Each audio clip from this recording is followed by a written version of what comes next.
Bapak, Ibu, Saudara-saudari, selamat malam untuk kita semua. Semoga kita semua dalam keadaan baik dan sehat. Kalau saat-saat ini kita mendengar saudara-saudari kita sakit, itu bukan sesuatu yang asing untuk kita. Tetapi yang kita harapkan adalah agar saudara-saudari kita lekas sembuh. Nah, Bapak, Ibu, Saudara-saudari, pada malam ini kita akan membaca firman Tuhan tentang bagaimana seorang Bartimius begitu gigihnya sehingga ia boleh sembuh dari kebutaannya. Kita akan membaca Markus 10 ayat 46 sampai 52. Lalu tibalah Yesus dan murid-muridnya di Yeriko. Dan ketika Yesus keluar dari Yeriko bersama-sama dengan murid-muridnya dan orang banyak yang berbondong-bondong, ada seorang pengemis yang buta bernama Bartimeus, anak Timeus, duduk di pinggir jalan. Ketika didengarnya bahwa itu adalah Yesus orang Nazaret, mulailah ia berseru, "Yesus anak Daud, kasihanilah aku." Banyak orang menegurnya supaya ia diam, namun semakin keras ia berseru, "Anak Daud, kasihanilah aku." Lalu Yesus berhenti dan berkata, "Panggillah dia." Mereka memanggil orang buta itu dan berkata kepadanya, "Kuatkan hatimu, berdirilah, ia memanggil engkau." Lalu ia menanggalkan jubahnya, ia segera berdiri dan pergi mendapatkan Yesus. Tanya Yesus kepadanya, "Apa yang kau kehendaki supaya aku perbuat bagimu?" Jawab orang buta itu, "Rabuni, supaya aku dapat melihat." Lalu kata Yesus kepadanya, "Pergilah, imanmu telah menyelamatkan engkau." Pada saat itu juga melihatlah ia, lalu ia mengikuti Yesus dalam perjalanannya. Bapak, Ibu, Saudara-saudari, tidak ada seorang pun di dunia ini yang berharap bahwa dirinya sakit.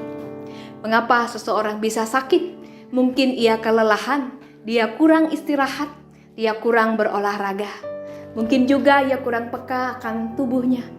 Sudah saatnya saya harus berhenti dari makan makanan tertentu, atau sudah saatnya saya berhenti dari minum minuman tertentu. Atau orang itu berada di dalam tempat yang penuh dengan kuman, bakteri, dan virus sehingga mudah sakit. Tetapi bisa juga karena banyak pikiran, ia tidak dapat mengendalikan emosinya. Bisa juga menyebabkan sakit. Nah, Bapak, Ibu, Saudari, ketika kita sakit, apa yang kita lakukan? Bartimeus memberikan teladan kepada kita bagaimana kita menghadapi sakit penyakit kita. Bapak, Ibu, Saudari yang dikasihi Tuhan, saya ingin bertanya, kalau kita sakit, apa yang kita lakukan? Pertama kali, cari obat. Ya, penangkal sakit, menghubungi dokter, atau segera pergi ke rumah sakit? Mungkin jawaban di antara kita berbeda-beda. Tetapi ada satu hal yang utama yang tidak boleh kita lupakan ketika kita sakit. Kita harus berseru kepada Tuhan. Seperti Bartimeus, kita berdoa kepada Tuhan. Bapak, Ibu, Saudara-saudari, berdoa ini bukan sekali saja seperti itu, tetapi berulang-ulang kali. Kalau kita belum sembuh, mari berdoa kepada Tuhan. Atau bila kita berencana untuk pergi ke rumah sakit, berdoalah. Semoga rumah sakit yang akan kita kunjungi untuk kita dirawat adalah rumah sakit yang tepat. Bapak, Ibu, Saudara-saudari yang dikasihi Tuhan, kita melihat bagaimana Bartimeus tidak menyerah. Ada kegigihan yang kita lihat ketika orang-orang di sekitar Bartimeus mencoba agar Bartimeus diam.